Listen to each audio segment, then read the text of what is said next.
Guys, so we're going to kind of move on to our next big theme, next big topic. It's going to be the rise of the Islamic faith. And obviously, in a history of the Middle East class, we spend a lot of time on this. We're going to have it probably broken up into a couple lectures, and there's also going to be some information in the textbook you're also going to need. So, what exactly do I want you to know? What are the key kind of overview points? What's kind of the big theme of it all? So, let's go to our first slide and kind of just set things up. So there's really about four major things you needed to know about the rise of Islam. Remember when we talked about the rise of Judaism, I said there were a few big things I want you to know. Same thing here. First of all, we're going to talk about the rise, how the religion begins. You're going to need to know that. You're going to need to know a lot about the characteristics of the Islamic faith. I'm going to put some of this in the YouTube lecture. Some of it's also in your textbooks. So if you have anything not for the quizzes, but definitely anything for the midterm exam, any essays or IDs that relate to the Islamic faith, you're going to want to know about that. We're going to talk about the spread of the Islamic faith in the Middle East and really beyond a little bit. And then also another very important topic you need to understand are the splits within the Islamic faith, right? When we talked about Judaism, we talked about how there's Orthodox Jews and conservative Jews and Reform Jews. And if you know anything about Christianity, you have the whole Protestant Reformation and all those different movements within the Christian faith. You're going to have that in Islam as well. So we're going to cover all of that in these kind of couple YouTube lectures on just the basic rise of the story of the Islamic faith. Okay, so first thing is just a little map. Again, I'm going to this is the map that we're going to be using, talking about where the Islamic faith begins, talking about where it spreads. As you can see here, this is kind of our map of the Middle East, of course, and this is modern day Saudi Arabia, this whole area down here. I kind of circle it perfectly. Up here, of course, is modern day Iraq, modern day Iran, and modern day Turkey area over here, right? These areas that the Islamic faith is going to spread, and you can already see on the map it starts in Saudi, what is today Saudi Arabia. So let's go on to kind of start talking about the story of how it begins and starts, the origins. So here are some keywords you need right off with a map as well again. And so I guess the first thing to know is where it all begins. And the Islamic faith begins in a city called Mecca. Mecca, of course, is a word we actually use in our English language today too. Sometimes somebody might say something is the Mecca, right? What does that mean? It means the center. It's the Mecca of the movie industry. Hollywood is the Mecca of the movie industry, or at least used to be. I don't know where it is now. But you know what I mean, the center of something. So there in Mecca, at the time when we're talking about this, around 600 AD, the place was divided up. There was no uniting power. The Roman Empire had not really moved into that area, if you remember. There were no strong civilizations in terms of a big united empire or kingdom. Religiously, it was pagan in this area. One of the keys, so it was broken up into a bunch of tribes. This term Quraysh tribe is one of the key tribes in Mecca that we're going to see Muhammad, who we'll talk about here in a second, obviously. He's going to be from that tribe. But it was very pagan at this time. They had these kind of blood sacrifices that they would normally practice and very pagan religion. There was no strong monotheism as well. So it's not politically unified, and it's not really unified in a religious sense either. Because they're kind of fragmented a bit there. There's very few Christians, very few Jewish people in this area. If you remember, the Jewish people had been spread out everywhere. Christianity is much more dominant in the area of Western Europe and all this region over here, Western and Eastern Europe. So there isn't really a strong, powerful faith in the region at the time. And it was in this world that Muhammad was born around the year 570 AD. So there's definitely several things you need to know about Muhammad. Obviously, he was born in the city of Mecca. He was orphaned when he was a young boy, around 6, 7 years of age, and he became a merchant, actually, which was a very common profession in that region, a lot of tradesmen and merchants. Eventually, he'll get married to a woman named Khadijah. So there's the other key word there is Khadijah. That's his wife that he marries. And he was living in this area, working mainly as kind of a merchant in this region, more of a trader, I should say, more better word than a merchant, kind of, trading goods and stuff. And eventually we get to the key point of the rise of Islamic faith. So all this is part of the origins, all this is part of the rise. You need to know about Mecca, you need to know about what it was like before, and then when Muhammad was born roughly. And we don't know exactly when he was born because nobody knew he was going to be important. One other important thing to note about him, we know he had seizures when he was young. So some people have theorized that he may have had epilepsy that we're not sure about. But eventually we jump ahead a little bit to a very important moment in the rise of the Islamic faith in the year 610 AD. So what happens in 610 AD? This is what was called the Revelation. And this is the point where the Islamic faith is about faith. Look, any religion is about faith. Do you really believe these things happen? Well, do you believe Moses parted the Red Sea? Do you believe Mary was a virgin? You believe it or you don't. It's what makes a religion a religion. There's an element of a leap of faith to it. So Muslims believe that in the year 610 AD, Muhammad received a revelation. And in this revelation, he begins to get the verses of the Quran. And I gave you a couple different spellings of the word Quran, because you will see a lot of these words I'm giving you here today spelled very differently. And so the way this works is he's out and he has this uh, kind of, I don't know how to describe it really well, but just kind of like out of body kind of experience where he begin the revelation, the words of the Quran. And the word Quran actually means something to be recited.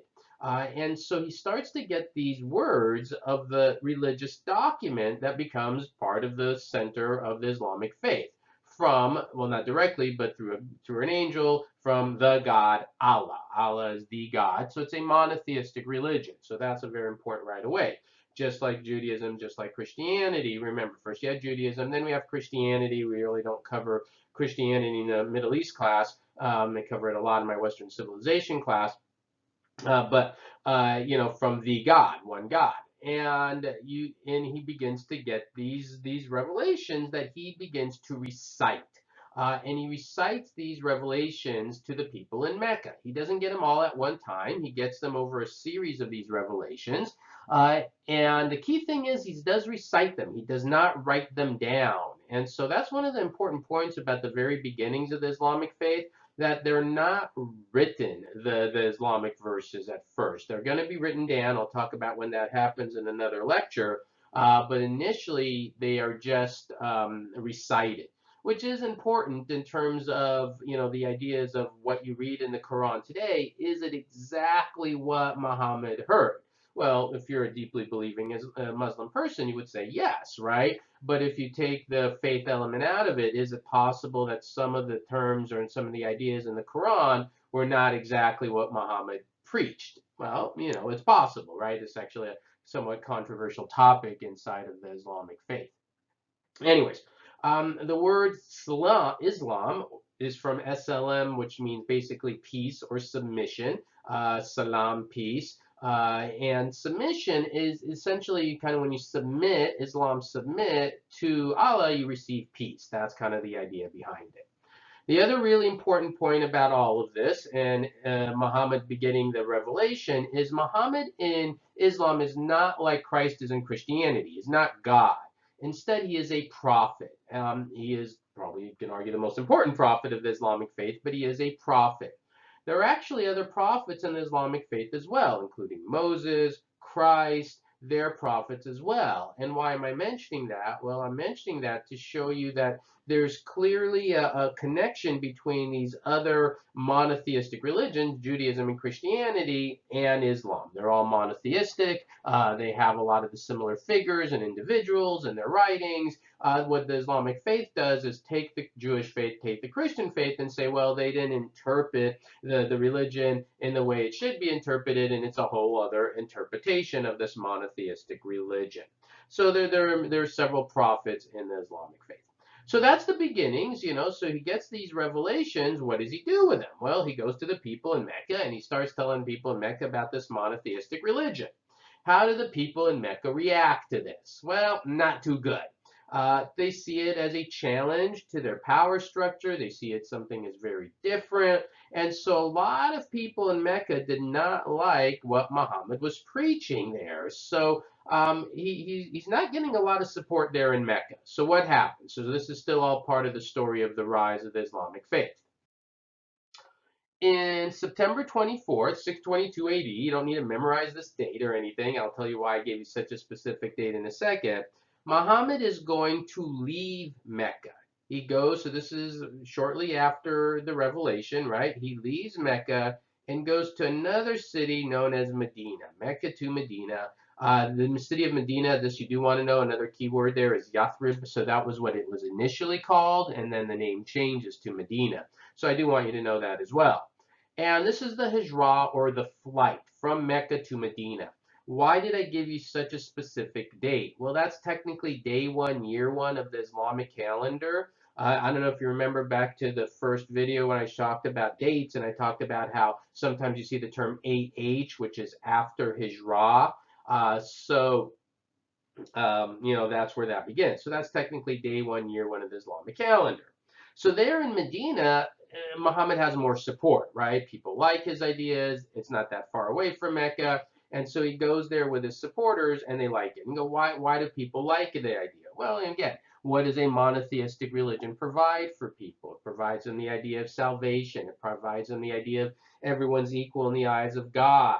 A lot of the lower people in society felt that under the pagan faith they weren't being treated well, but under the Islamic faith it gives them some hope. Very similar to what we see with Christianity in the Roman world as well, where the Christian faith was oppressed by the Romans for a very long time. And then eventually Christianity rose because a lot of people in the Roman Empire felt that it was a faith that gravitated to them, that offered them something. Feed the unfed, clothe the unclothed idea. And there's definitely some of that in the Islamic faith as well. So there in Medina, he begins to get a little bit more support.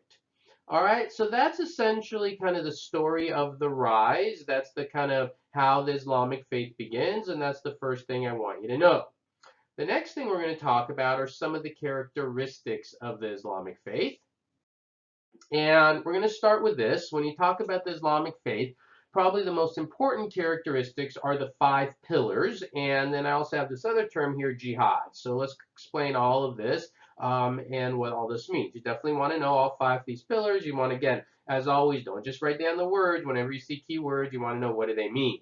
So the creed. So these are things Muslims are supposed to do. Do all Muslims do these things? No. I mean, do all Jewish people eat kosher? Do all Christians go to church every Sunday? No and no. Right? But these are things Muslims are supposed to do.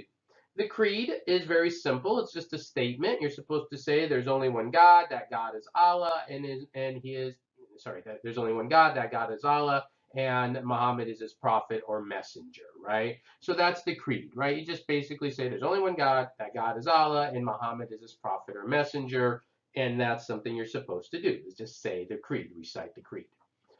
2, salah. What is the salah? You don't really pronounce the T at the end. That is the prayer. So 5 times a day, you want to face the city of Mecca and do a prayer. And again, do all Muslims do this? No, but it is something that a lot of people in the Muslim society do. The third is the zakah. The zakah is the alms giving to the poor, where you're supposed to give a portion of your money to poor people. It's a certain percentage of your income. I think it's 2.5%, but I'd have to double check that. That you're supposed to give of your income to the poor. So, a very common idea in other monotheistic religions as well. The sawam, that's the fasting. And what you're supposed to do in the Islamic faith is fast. Now, if you remember when we talked about Judaism, we said that there was that Yom Kippur, that idea you're supposed to fast for 24 hours. Well, here you fast not for 24 hours, you fast for an entire month, the month of Ramadan. And you're probably thinking, well, that's impossible. How can you not eat, not drink for an entire month? Well, the way this works is you only fast during daylight hours, right? When the sun rises, you have to stop eating. When the sun sets, you can eat again. So during daylight hours, you're supposed to fast. Now, that's still very challenging, very difficult. It also leads to an interesting question because the Islamic faith eventually becomes a global faith. I'm sure you know that. And Ramadan actually falls at a different time of the year every year, and you're supposed to fast during daylight hours. And this is kind of an interesting thought, which is what happens if Ramadan falls in the summer months, let's say June, July, because it's a lunar calendar, the Islamic calendar, so it moves. It's not always in the same time of the year.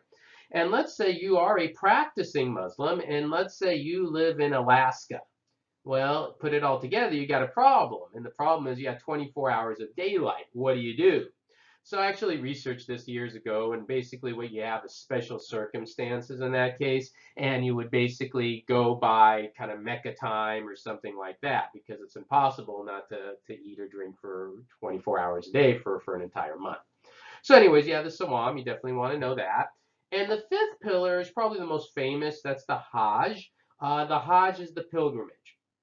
And I'm going to show you a couple images here of this. But the pilgrimage, once in your life, if you're physically able to, you're supposed to go to the city of Mecca, again, modern day Saudi Arabia, on a pilgrimage. Where do you go? Well, you go to this building here, this black draped building. There's a stone there called the Kaaba stone, and you can see very dramatic, all the people there. You walk around this building in this kind of counter circle manner during the Hajj. It happens at a specific time of the year every year, and it's a very big event. You do have to be a Muslim to go there, right? If you're not a Muslim, you're not allowed to go there. And remember, this is in Saudi Arabia. In Saudi Arabia today, you're not allowed to open a church. You're not allowed to open up a synagogue. So they're very strict there. But that's something that you have every year, the annual Hajj to Mecca. So that's one image of it. This is another image of it, just to give you a couple images, just to give you a sense of the scope. It's a very big, dramatic event. So those are things every Muslims are supposed to do. So those are the 5 pillars of the Islamic faith. And that's the kind of the first set of the characteristics. So there's more characteristics of the Islamic faith I want to get into. There are more elements of the Islamic story I want to talk about. But I also don't want to make one super long video, because sometimes it's just taking a long time to upload onto YouTube. So we're going to pause it here, and then we're going to kind of keep going with the rest of the story of the Islamic faith in the next video. All right, thank you.